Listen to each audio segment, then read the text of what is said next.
Uno. People of the world, welcome to Marketing as a Foreign Language. My name's Kellen.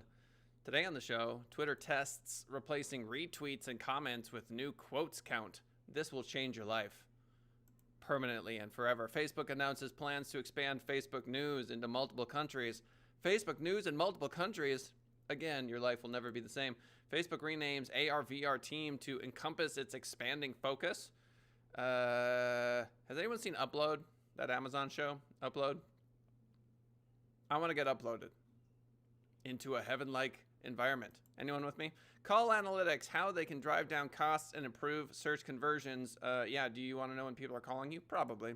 YouTube provides an overview of video and comment removals in its latest enforcement report. Nothing says fun like policing the internet. And last but not least, our very favorite social media platform in the news, TikTok sharing official user counts as discussion continues on takeover bids. The richest among us thinking about buying that particular platform.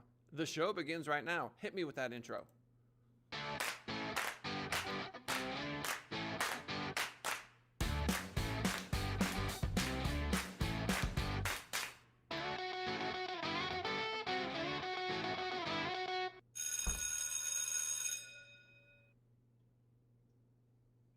All right, if you're watching us live, 10:30 a.m. on Wednesday, August 26th, leave a comment, please, so that I know you're here, and I'll throw your comment up on stream. If you're listening to us on iTunes, Pandora, Spotify, or any of the other places that we're getting the podcast going nowadays, hey, that's good stuff.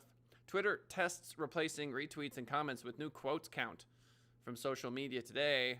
Author Andrew Hutchinson writes, after recently rolling out a new separate listing of retweets and retweets with comment in each tweet in order to provide more transparency on engagement, Twitter is now experimenting with a simplified quotes listing, which would replace the retweets and comments note on the main presentation screen.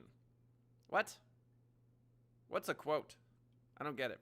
So they rolled out a new separate listing of retweets and retweets with comment in order to provide more transparency. Okay. And it's now experimenting with a simplified quotes listing, which would replace the retweets and comments note. I don't get it. What's a quote? As you can see in the example above shared by social media commentator Matt Navarra, some users are now seeing the new quotes count, which is the retweet and comments display under a different name. Reverse engineering expert Jane Mancham Wong, oh my gosh, Esther Sass, thanks for the comment, reported seeing the new listing in the back-end code of the Twitter app last week. Much love to Lisa Rankin for the comment. As noted back in May, Twitter officially launched its new retweet listings, which split the two categories into their own count within the tweet detail. Okay. I just don't understand why this matters at all. Does anyone care about this? I don't. Twitter then also changed the wording of the list on each tweet to retweet and comments, but now it's looking to display the full counts of each on the main tweet. Oh, I don't care. Is Twitter going to die? I feel like Twitter's dying. Let's investigate that. This is something I'd rather investigate. Is Twitter dying? Because it feels like it's dying. This is of August 16th, 2019, so not thrilled about the date on this article, but let's take a look at it. Periscope failure. All right. In the latest installment of Is Blank Dying series, we tackle the powerful platform of few characters body that is Twitter. Blah, blah, blah. Okay. I want Twitter numbers. Let's do Twitter user numbers. Twitter user numbers by year. Let's try that out. Twitter's revenue and usage statistics. Ooh, this is good. This is from businessofapps.com. 2020 data, good. Twitter is a real-time microblogging platform, duh. Give me some stats, would you? Here we go. All right. As to be expected, the most explosive growth in Twitter user numbers came in the early days. In Q1 of 2010, Twitter could only boast 30 million active users. This figure had more than doubled a year later to 68 million. So this is the graph we're looking for, monthly average users. So starting in 2010, we're looking at about 30 million, and they're sitting at 300 million, but they pretty much plateaued as of 2016. And how many of these are bots? That's a good question. I don't know how many of these are bots. Thank you to everyone who's hitting the like button. Much love, much thank you. So yeah, if I had to guess, I would say that Twitter is probably on the decline because Snapchat, TikTok, LinkedIn, I don't know, man. I feel like Twitter is great for the presidents of the world and world leaders, but not so great for everyday folks, I would argue. And they're facing some serious competition. Do you like Twitter? Leave a comment. Facebook announces plans to expand Facebook News into multiple countries. After seeing good results with the initial rollout of its dedicated news tab in the US, Facebook has today announced plans to expand the news tab to multiple countries within the next 6 months to a year. So just today, I got an ad rejected on Facebook. I'm trying to promote this show. And do you know what it said? Because I'm going to tell you. It said I mentioned a president. I'm not even going to say his name on this episode. And then it flagged the show for being political. All I was talking about with TikTok and, the government's involvement in possibly shutting them down. And that was enough to flag. So that tells us a number of things. One, that Facebook is listening to live feeds. Two, that they understand when you say things like government. And they are interested in not having Zuckerberg have to testify in front of Congress. And so they want to know that you're real. Now, I go through the prompts. I send them my driver's license, which is unnerving. And they are like, that's not a clear enough picture. Try again.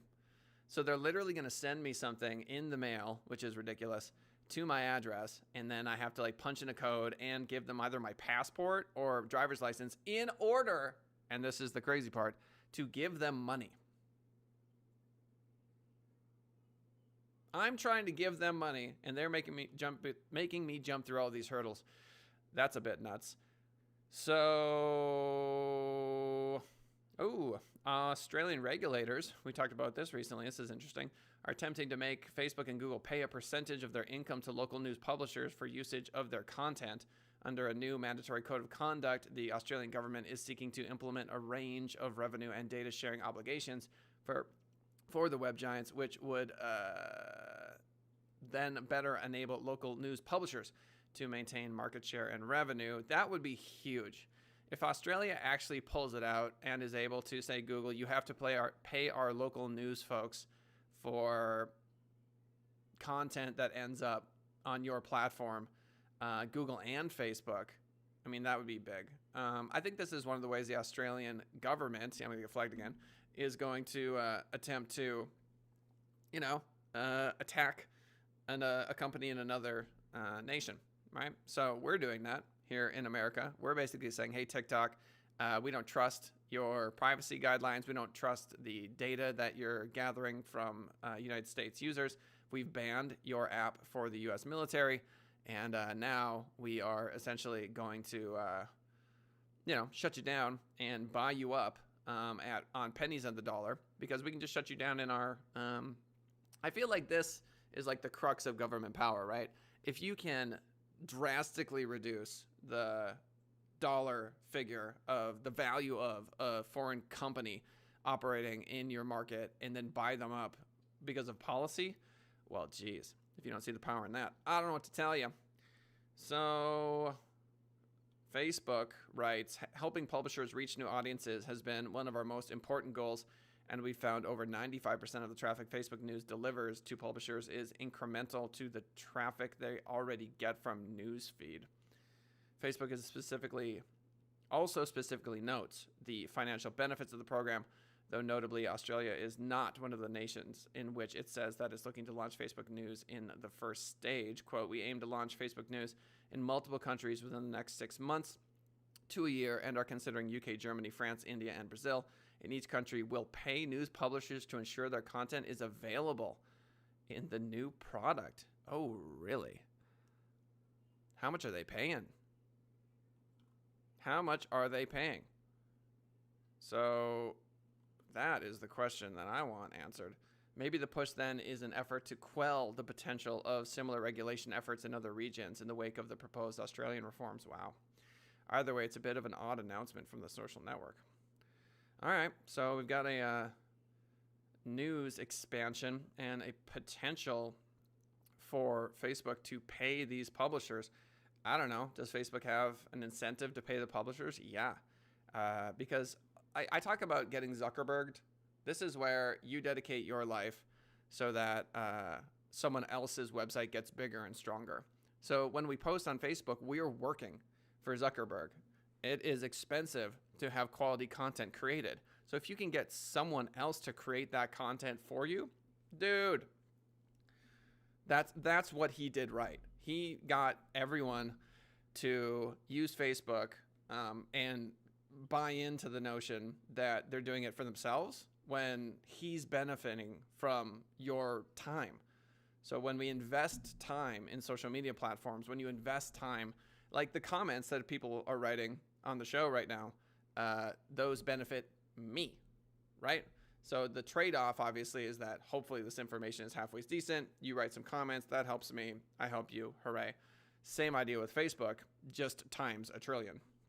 So there you have it, news from Facebook. Facebook also renaming the ARVR team to encompass its expanding focus. I feel like this is going to get weird. Facebook has announced a new name for its ARVR group as it looks to the next stage for digitally connective platforms and social networks. Okay. Facebook Reality Labs. If you don't think we're on the cusp of like wish fulfillment, I think you need to reevaluate your understanding of augmented reality and virtual reality. I mean, we are like real close to being able to be fully immersed in an AR environment. I think that we're going to have a whole room in the future dedicated to those little trackpad sort of deals where you can walk in any direction. You're going to put on glasses, not these ridiculous goggles. Probably like a helmet with AC in it, fresh air and stuff. Yeah, we're going to be running around virtual environments. I mean, we kind of are already, but it's only going to expand. I think the amount of time people are going to be spending in their homes is going to only increase from this point forward. And it's not surprising to me that Facebook is talking about reality labs. So as explained by Facebook, today we're introducing a new name for Facebook's AR/VR team, Facebook Reality Labs, or FRL. Excuse me, that's how you know we're live. To encompass the expansive work being done at Facebook as we build the next computing platform to help people feel more present with each other, even when we're apart. VR, this of course is from Social Media Today. VR and AR tools are fast becoming a bigger part of the Facebook experience and look set to become even more significant elements moving forward. Indeed, during the COVID-19 lockdowns, sales of Facebook's Oculus VR headsets have far exceeded expected demand, not at all surprising. With Facebook even struggling to keep up with orders at one stage, Facebook has also seen strong demand for its Portal in-home video chat device, which is not specifically aligned with AR/VR usage, but does enable AR, augmented reality functionality via video calls. Yeah, we're going to be talking to people in this virtual environment who don't look anything like they look in real life. I mean, we're already seeing that with, you see like Instagram reality subreddits, how people actually look, filters on Snapchat. But I mean, if I were 16, go back to 16-year-old me, zits all over my face, feeling terrible about myself. If I could live in a virtual environment where I had clear skin, are you kidding me? If I could talk with people and establish relationships in that world, come on, man. Obviously, that is something that a lot of people will be very interested in doing. So, and then of course, advertising in that space would be a multi-billion-dollar industry, if not multi-trillion.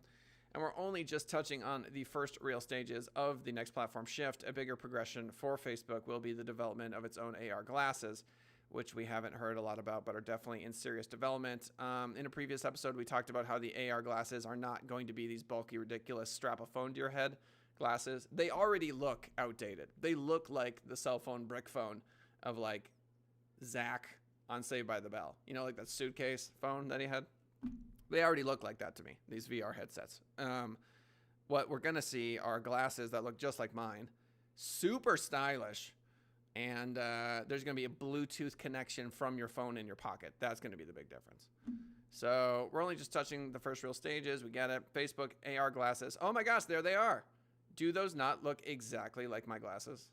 For those of you that can't see that are watching, I have amazing, super fashionable glasses, and we're looking at a picture of Zuckerberg standing next to what appears to be a pair of absolutely normal run-of-the-mill glasses. So together, AR and VR will change how we work, interact, and play. This comes from a Facebook announcement. Quote, with novel use cases we haven't even begun to imagine, many of the technologies needed to deliver on the promise of AR glasses don't exist yet, and our team is hard at work to make them a reality. That's why we've decided to expand the FRL brand beyond research to be inclusive of all the teams that are building, iterating, and shipping today's hardware and software on the road to the next computing platform. Esther Sass in comments writes, so fashionable, and she's right. So very, very fashionable. Last year, a patent was filed which provided more insight into Facebook's AR device plans.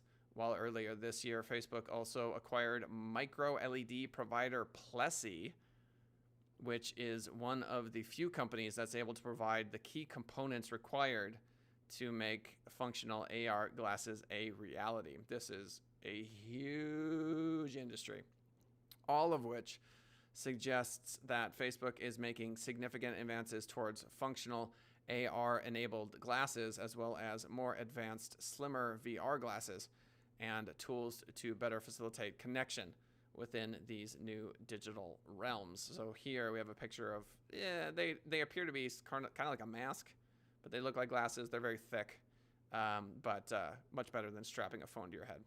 All of these projects will now come under the Facebook Reality Labs banner, incorporating the various elements into one stream to better align the overall vision. In addition to this, Facebook has also announced that its annual Facebook Connect conference, formerly Oculus Connect, will be held virtually on September 16th and free for everyone to attend. So if you want to check out the Connect conference, Facebook Connect conference, you can see the latest and greatest on transporting yourself into a world that is not this one. Call analytics, this from searchengineland.com. The Content Studio is the author of this particular piece. So, with call volume on the rise, these platforms give marketers more ways to connect to the digital experience over the phone. All right, with more than 80 million customer calls a month being driven by Google search ads, there's an enormous opportunity to leverage call analytics to maximize that engagement into conversions.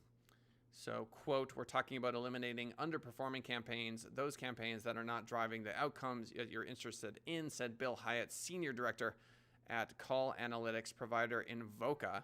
So we use something called CallRail. I can already tell you what the takeaway of this article is going to be. It's that if you don't run call analytics in 2020, you're crazy. You lost your mind. If you're running pay-per-click of any kind, you absolutely want to run call tracking. Now, if you're a really small business, you could make the argument that you're just going to run some Google ads and you'll know when the phone rings. But so many things can go wrong. So say, for example, you run $1,000 and you don't track anything. And let's say you didn't, on your Google ads, set the time for the ads to show from 9 to 5. So now you're getting all these calls at like 7 and 9 and nobody's leaving a voicemail. You're not picking up. That's a disaster. Let's say you set your target hours for 9 to 5 and people are calling, but you've got multiple people picking up the phone. You don't know who's answering. You don't know what's actually converting at the end of the month. With the CallRail report, you can actually see, okay, we generated 20 calls and maybe 19 of them were spam garbage. Well, guess what? You need to change your ads. Something's wrong. Maybe your targeting is off. Maybe your keywords are off. You got to figure something out. And without that information, or to be able to listen to the call itself, you're just firing in the dark. But let's see what these guys have to say. So, call analytics capabilities. In one example, Hyatt outlined how call analytics could integrate with a Google ad campaign that directs people to a landing page with an application for something like a mortgage or auto loan. Okay. People click on get your quote for an auto loan, and now they're on a landing page. Quote, as they come into the landing page through a campaign ad group set of keywords like get an auto loan, you're able to track applications that were submitted via that form. And you know how much through Google Ads that set of keywords is costing you, how many conversions came in through the application, and what your cost per conversion is. That's really the number at the end of the day that everyone's obsessed with and should be obsessed with. What's your cost per conversion? You know, if you're spending $200 making 400, obviously that's something you're going to want to invest in heavily. In that scenario, if the campaign cost, was $10,000 and the company had 50 conversions, then the cost per conversion is $200. Oh, wow. Thanks for doing that basic math for us. But some customers may prefer to speak to a lending officer or an advisor before filling out the form. With a call analytics platform, which can dynamically add unique phone numbers to the page, that interaction can also be tracked back to the action that drove the customer to call. So it gets pretty complicated. So if someone comes in from a Google ad and there's a chat box and they are chatting, you want to track that. If they fill out a form, you want to track that. If they call, you want to track that. If they leave and come back using an organic search, you want to track that with a cookie. So you really do want to have a professional taking care of this because it can get pretty gnarly.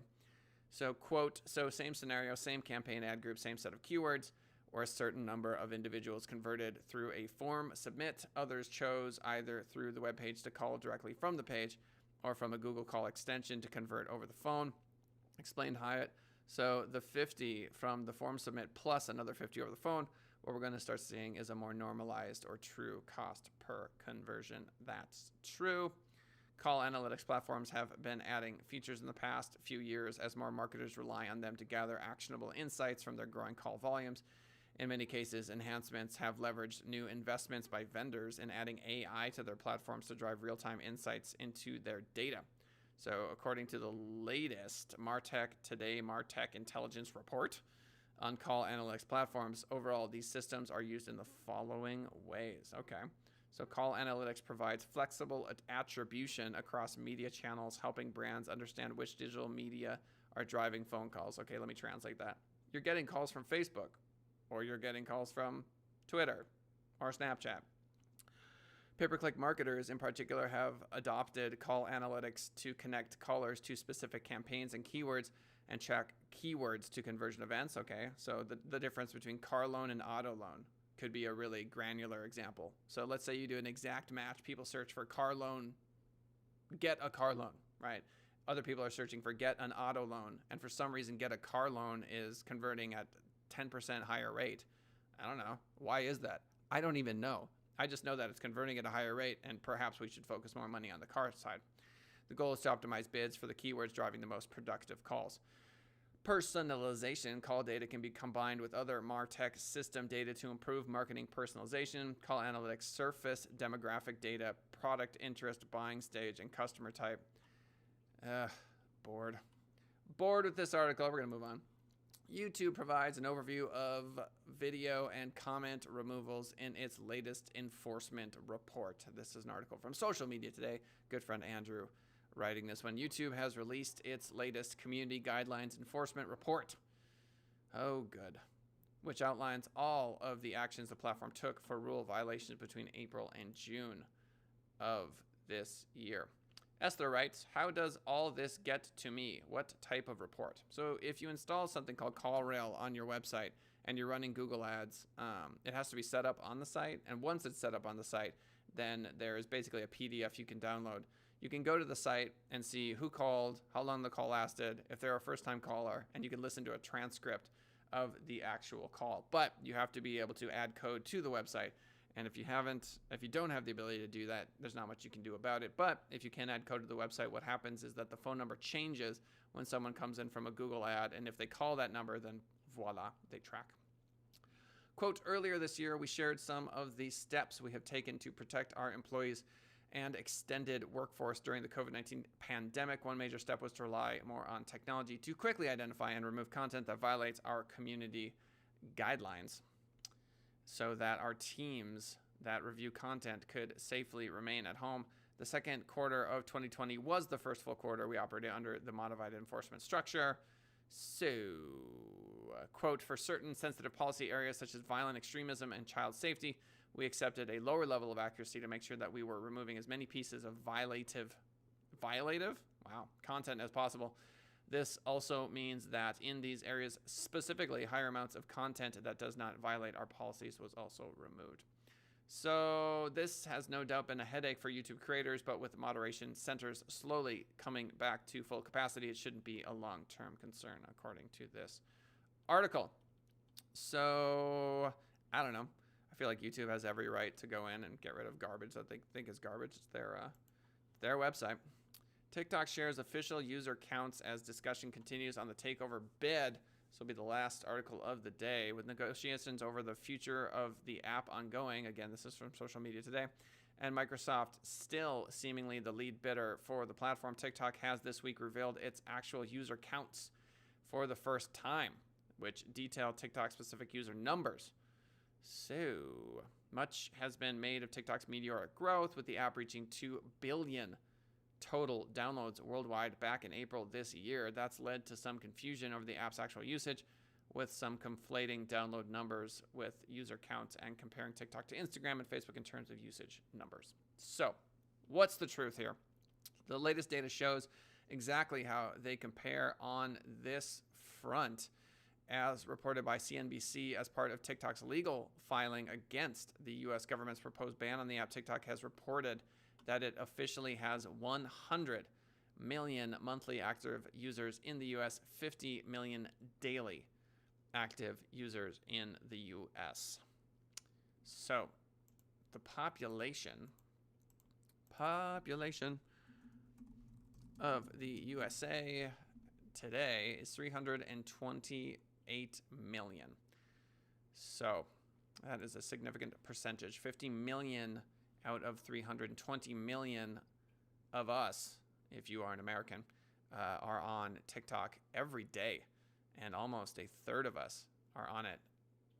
That's pretty crazy. The data also shows that TikTok had some 689 million global monthly active users as of July 2020, a massive jump from the 54 million it had in January of 2018. So there you go. There's your numbers on TikTok for the day. And ladies and gentlemen, thank you for the comments. Thank you for the likes. Do consider sharing. Twitter tests replacing retweets and comments with new quotes count. I couldn't possibly care less. This seems like a non-story. Twitter updates, mediocre thing there. Facebook announces plans to expand Facebook News into multiple countries. All right, this is actually news. So Facebook might be paying news publishers. The Australian government is fighting against Facebook, trying to get their news publishers paid. It might be a good kind of, I don't know, back and forth. Facebook and the news publishers, they have a symbiotic relationship. Facebook could probably afford it. It gives news publishers the ability to actually produce content.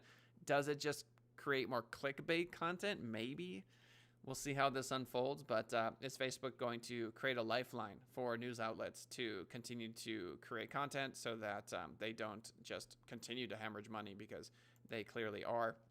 We're going to enter a whole new world here. Facebook renaming its ARVR team to Facebook Reality Labs. You better believe I would spend some money for like a full-on immersive VR experience in my house from like Facebook Reality Labs. Yeah, gamer, I'm for it. Especially as my kids get older. I think if you've got a 3-year-old, it is entirely irresponsible for you to be completely immersed in another world, audio, visual, etc., while your kids are running around the house unsupervised. So that's going to be a major issue here. I think we're going to have people and parents, and there's going to be issues where folks, because basically you go into that room, you're completely immersed in that new environment.